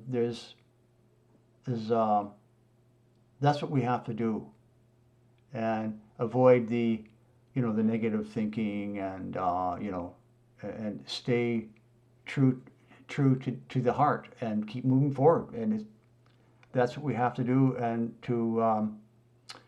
well, it's our choice. And that's what I choose to do. And that's what I'm trying to tell people, is to stay focused on the prize and keep your feet in the ground and keep looking after responsibilities and our loved ones. I don't know what I'm going to follow up with that. Yeah. Okay. Vas. I don't mean to sound ignorant, but other than composting, how do you rid garbage after ship without destroying the planet? Plastic water bottles. Oh yeah. ET help will be there, especially if you have a community of good-hearted community looking after people and looking after the children and helping others in the surrounding area. If you have a community like that, you're most certainly going to get the assistance. I'll tell you a story. Great. I have a friend who has been pole shift aware since I told her in 2008. She's living in Vancouver, and I met her in Vancouver. So she moved to a safe location, and so I go up North Island on my motorcycle once in a while to visit her. And my last visit. Now this woman is amazing. She's got the greenest thumb I've ever seen. She's got coffee plants. She's got, producing coffee. She's got grapefruit trees, orange trees. She's got avocado trees. She's got bananas. She is amazing. And it's all in this, all by herself in her basement. And so, anyway, so I went to visit her a couple of years ago. And so I was sleeping in the other bedroom. And so I had a communication with an ET at the time, because I get that. And he said to me, tell Corey, her name is Corey, that after the pole shift, to look for a gift. And the gift, didn't say what the gift was, but this was an ET. And he said, look for the back gate to be ajar. And I think I know what that was. She's going to get, I'm getting a yes. She's getting a perpetual battery. No, I didn't tell her that. But the next morning she made me coffee, and I told her, I said, and she, she's, bless her heart, she's very, she's an A-type personality. She's like, all go, And so I told her, I said, just watch for the gate to be open one day, and you'll have a gift from an ET group, right? So she says, okay. Because she's doing, she's doing wonderful work with her food trees, and that she's very generous with her neighbors. She's very concerned about her neighbors, right? She's got the heart, and she's got the work she's doing, right? So now, why in the hell did I talk about? Oh yeah, so Vas was saying about ET's help. Yeah, so the help will be there. So, well, yeah, we do our, composting is clean. Garbage, I don't know that we'll have much garbage. Obviously you're going to have some initial garbage from your 1.5 or 2 years supply of food that you've set up, right? But Correct. Frankly, I have a little garbage bag underneath the sink. Now that's another story which I won't bother telling. But no, because I went to the garbage. There's a garbage dump, and I went there. Now I'm telling the story. But anyways, I went there to dump some stuff, right? So you put the stuff in the van. You drive up there, right? And so I'm there. I'm looking at this huge hill that I don't remember seeing 20 years ago, right? It's just huge, and it is, it's a huge monster hill that's all covered with soil and trees now, right? And so I was saying to the guy, I said, well, are you going to run out of room here, right? And he says, no. I says, there's enough room here for 50 years. We'll be filling up this whole area where all the buildings were, and moving the buildings. There's tons of room, right, to put garbage, right? So I started thinking about the pole shift itself, right? And the waves are going to come in and they're going to wash, you know,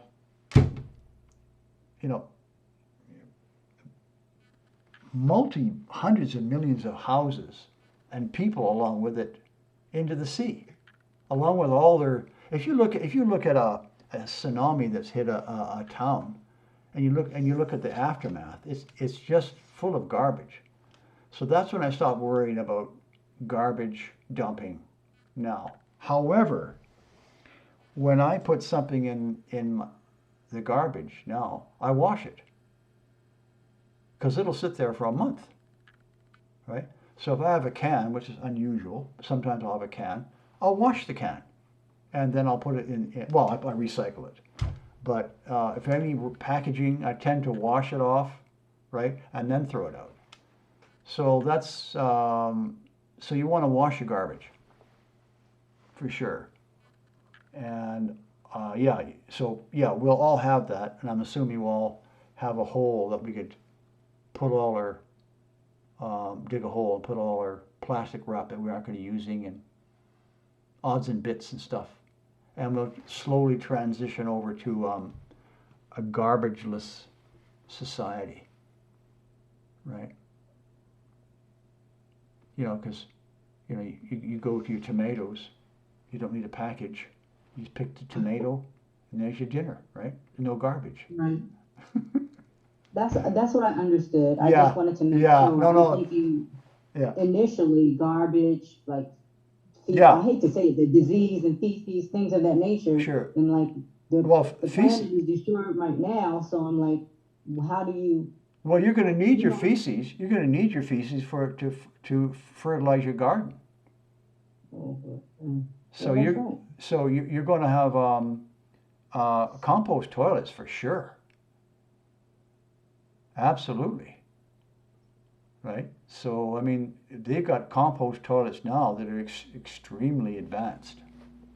Extremely advanced compost toilets. You look into it; they're amazing.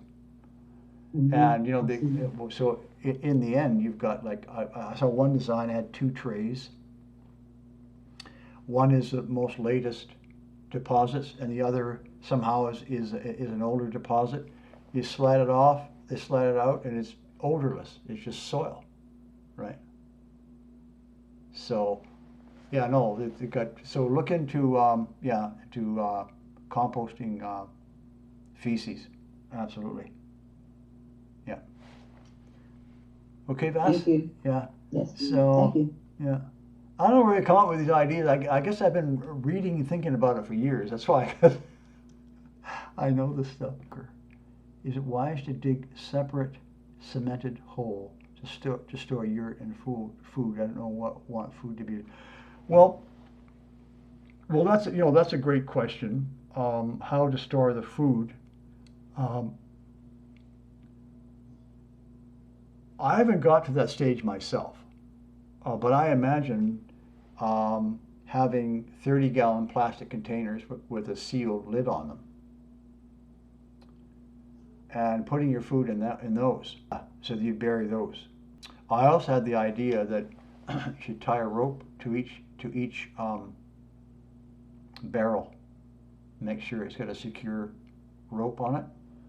Bury it and tie the rope to a tree. Yeah, just in case you get a landslide coming in.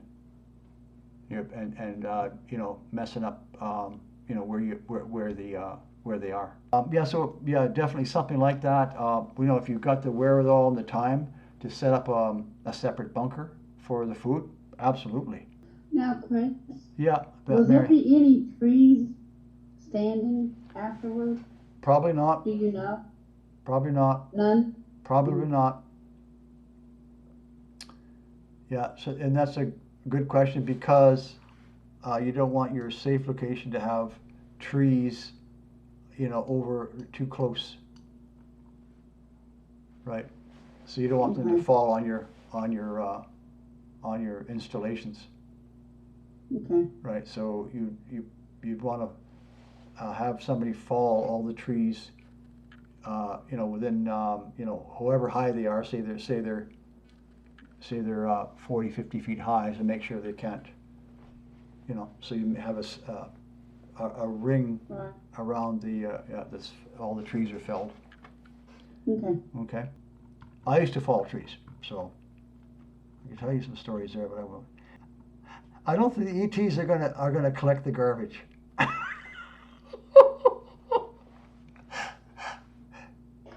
Sorry, Chris, I put that there because I was just teasing my sister. Oh, you were, oh, I see. Yeah, I'm gonna get you, Les. I'm gonna get you back. okay.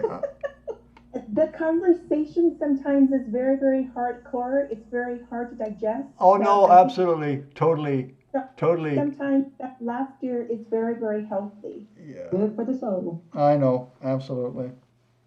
Yeah. Now, Lillian was asking about Washington. Are you here, Lillian? Yes, I am. Okay, so you were asking about Washington, weren't you? Now, I am. okay, now I did cover Washington the other night, and I've posted a YouTube link to it. But did you have a specific question about Washington? How safe is going to be? Areas are very safe. Certain areas, northeastern parts in the hills. You know, and it goes without, well, I need to say it almost every time, but you don't want to be in a river valley, even if there's no river on the bottom of the valley. Okay? Okay. Right? So you're at least several hundred feet up from the bottom of the valley. And what happened not with on the a, boat? sorry, and not on a steep hillside. You should have a very, very gentle, if you're on a hillside, you should be very, very gentle, like 5 degrees, right? Or a flat area, right, up high, because you're going to have landslides and mudslides, right? So you want to avoid those. So you need to find a rise up from a valley that is not vulnerable, you know, to steep mountainsides nearby. Okay?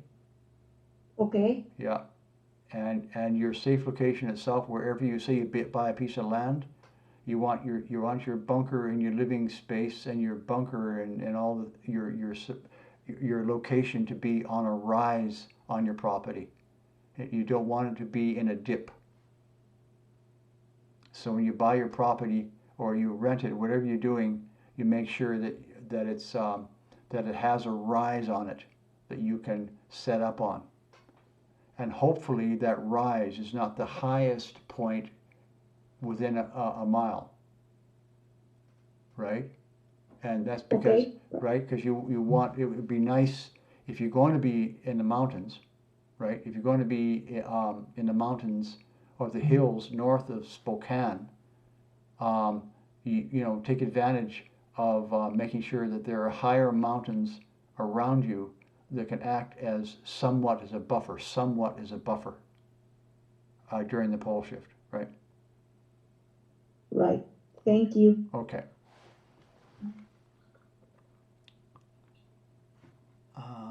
Melanie, and this is Melanie C. And are you here, Melanie?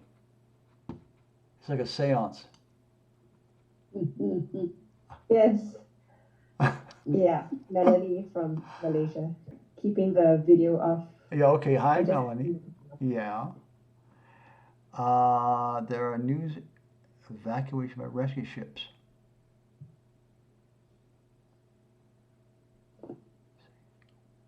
So you're getting evacuation rescue ships in Vietnam? no, but just reading around, Okay. you know, you just come across news about um exactly as I typed, like the Galactic Federation rescue ships, blah blah blah. Oh, you're And talking I'm about just you. wondering Oh, you're whether talking this is about. part of the, Oh, you're talking about UFO motherships. yeah, I'm just wondering whether this is just part of the same disinfo and distraction. Oh no, no, they're there. Oh yeah, I visited one. I did. I know it sounds crazy, but I did. I did it by the Spirit, and it's in my book. And so I went there, and I could see Earth. There's a big window, just like Star Trek. I swear, a great big window, and there was a captain standing in front of me, to the side, and I could see through the window. I could see Earth, right? And so I asked for a visit, and they showed me the propulsion system and propulsion room. Anyways, I don't know if I'll leave this in the video or not, but yeah, I could tell you more stories, but I better shut up right now because I got some crazy stories I could tell. But that's as much as I'll tell you. But no, but they are there. The No, I don't doubt that yeah. I mean, for some reason all my life, I never found it crazy and I don't doubt it. I'm just wondering if we see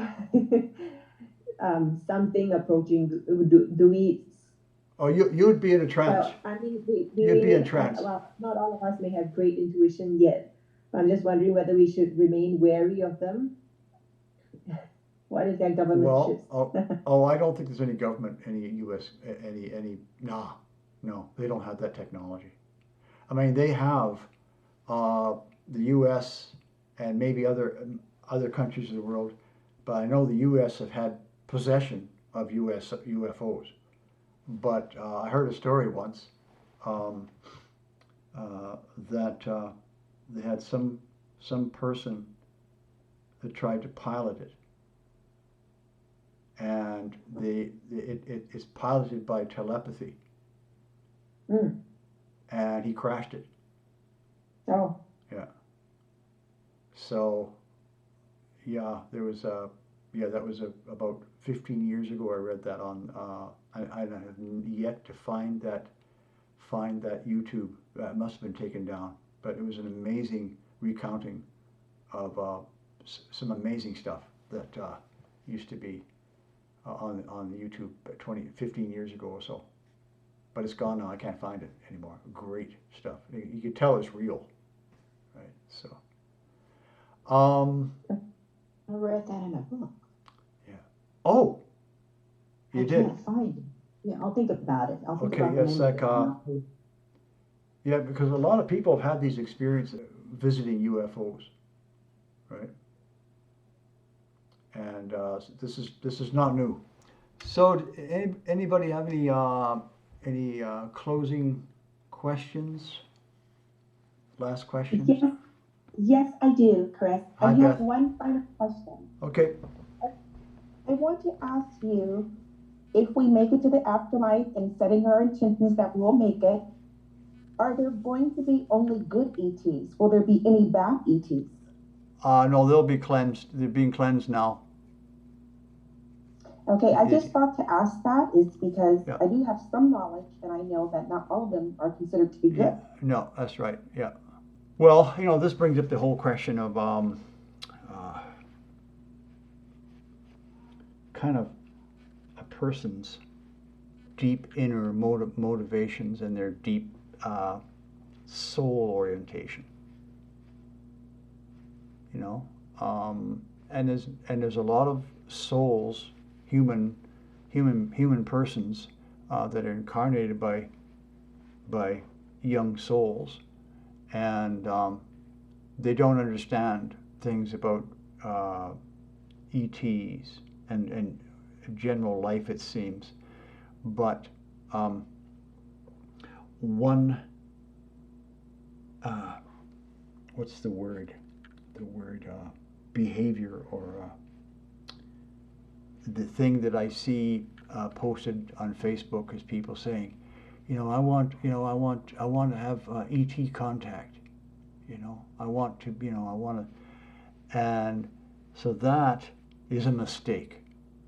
You don't want to want ET contact. Does that make any sense? It does make absolute sense to me. Oh, awesome. Yeah. So, if you have that emotional desire to be saved, or to have some exotic experience, fourth dimensional experience, or you put down your whatever, your crack pipe, and then you quit it, and then, or you stop smoking pot or whatever, and then a few years later you start developing this desire to see, it's like it's really coming from a lack of wisdom from within the person. And what happens is that's a low vibration, and that attracts ETs of low vibration. Of course, after Earth makes a transition, there will be no that won't exist anymore, because everyone will be of a light orientation, and your neighbors will be of light orientation, and the people over the hill will be of light orientation. So the whole energy of the globe will be of light orientation. That is to say, oriented to the light, right? Rather than young souls still trying to find the way, trying to figure out life, who they are. They don't know, So yeah. So that's the thing. You don't want to want that, but you can't tell a person to not want that, because that's who they are, right? So. I started seeing UFOs for the first time, I think, in about 2014. I was seeing UFOs every couple of weeks, right? So I was telling one guy, I was in a hot tub. No, it was a hot tub. It was a hot sweat room. What do they call them? Sauna? Sauna. Thank you. I was in a sauna, Yeah. a public sauna. I don't do that anymore. I don't have time for that. But I was telling this guy about this UFO I saw back in 2012, 2011, 2013, somewhere in there, and it was floating in the sky, and the sunlight was shining off of it. And I thought, well, it's still sitting there in the sky. It's just sitting still in the sky. It wasn't moving. So it can't be a human aircraft, right? It's sitting right there in the middle of the sky, about 500 meters, 700 meters out. And I'm looking at it, I was like, it's not moving. Well, I'm on my scooter, right? So the trees passed, and I looked back, and it was gone, right? It's classic. So I was telling him this story. So that's fine. So I left the sauna, and I left the public community center on my scooter. And I'm scooting along slowly, and what do I see? I look up, and I see this UFO sitting right there, not 500 meters away, with the sun glinting off the side of it, right? And I'm thinking, and it's amazing how they can position themselves, and people will not even look up. People hardly ever look up, right? And there I was sitting right there. Right, so they were playing with me because the light was shining off of it. See, so I could tell stories like that. I have a lot of sightings. One more sighting I will tell you about, and this is a classic. This is about 2015 or 2016. Every summer, where I live, they have a big celebration, and it's all around this harbor. in the town. And so there must be, I did a count, I remember researching, it was about 30,000 people there listening to an orchestra playing. This is like middle of the day, in the afternoon, the sun had just gone down, so it must have been about 8 o'clock, actually it was in the evening. The sun had just gone down behind a building, midsummer, and I was with a friend, a female friend, and we were walking down a set of steps towards the walkway, which is near the harbor. And as we were walking down, I looked out over the harbor, and this is probably not more than 300 yards away. There's this object, it was floating in the sky. I mean, it was very close.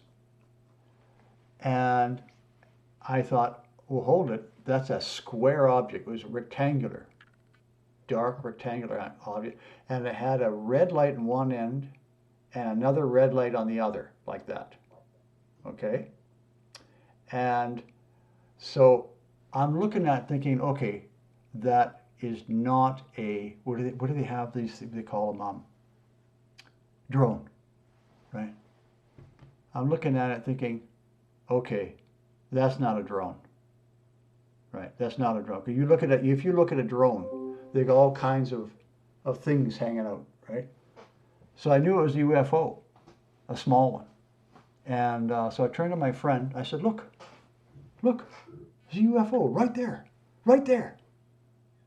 Pointed right at it, right? And they just, no, that's not a UFO. That's a drone. And I people just won't see it. People just don't see these things. They're not used to seeing them. So that was my little story. I was dumbfounded that she didn't recognize it as a UFO, but anyways. So do you have any more questions before I start pontificating again? One more, just out of Okay, curiosity. all right, okay, yeah.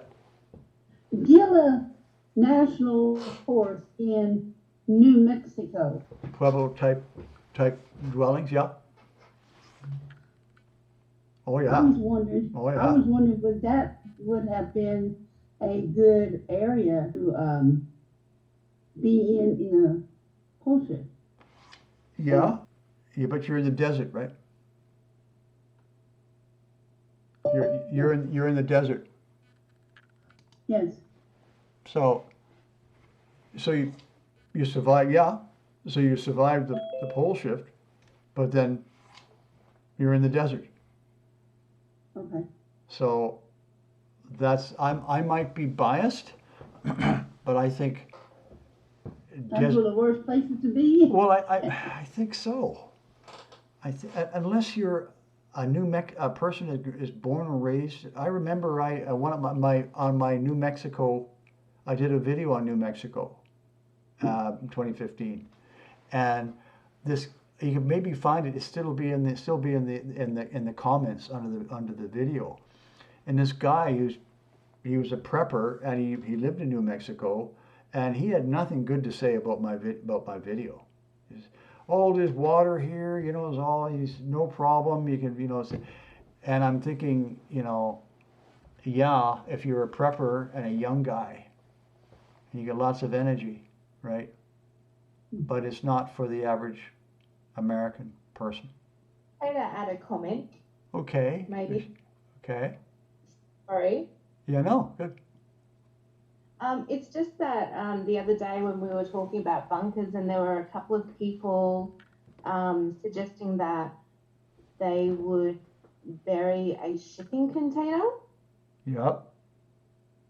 I'm just a bit nervous for them because we don't have tornado bunkers or anything like that in Australia. I did research bunkers and I looked at the idea of burying a shipping container, and from what I read, it was probably a dangerous idea. Like they're structurally sound on the corners only. Yeah. So if you were to, and they may collapse. So I just wanted to mention that. Yeah. So that people don't get crushed. That's all. Yeah. Yeah. Yeah. You have to sandbag and so that's what I tell people. You have to sandbag the sides and support them. Yeah, okay. Laterally. Oh yeah. Yeah, I mean, properly positioned, buried in the right way, with enough support, they can be, excellent. I think they could be. I'm getting a yes. But you wouldn't want to have one sitting in the middle of a field, right? Sitting on ground level in the middle of a field for a safe location. Because yeah. Well, thanks for bringing it up, Michelle. Yeah. All right. Mm-hmm. Okay. Somebody's asking about what is my opinion on the depopulation agenda, the COVID vaccines and COVID variants. Typically, I don't get into that, but because the original motive behind the COVID was control of the population going forward into the pole shift. Also, there were the pharmaceutical companies. Well, that doesn't matter. They don't care about the pole shift. But it's a question of they saw an opportunity. You see, it's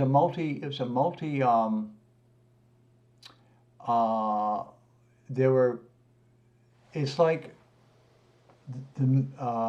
somebody started the whole idea on controlling the population. And then the whole COVID thing and then the pharmaceutical companies got in there, right? And they get in there, here's a way to make money, right? So they pushed it along, right? So you had the military, you had the black hats, and you had, I don't know, there was probably a political agendas as well. So it's like a vortex, these black souls and the black power. Now, I don't mean about black people, I'm talking about dark souls being drawn into the vortex of the possibility of making some money or controlling the population. But that all being dismantled now. So that'll be gone. That's all dismantled now. Not entirely dismantled, but it will be dismantled. Oh, Joni. She's found a location 13 miles. Oh, the Tal. Okay. Because it's too close to that volcano.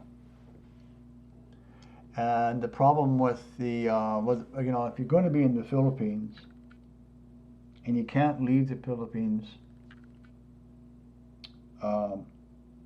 Luzon is in the outermost extremity of the Arctic and the new Arctic Circle.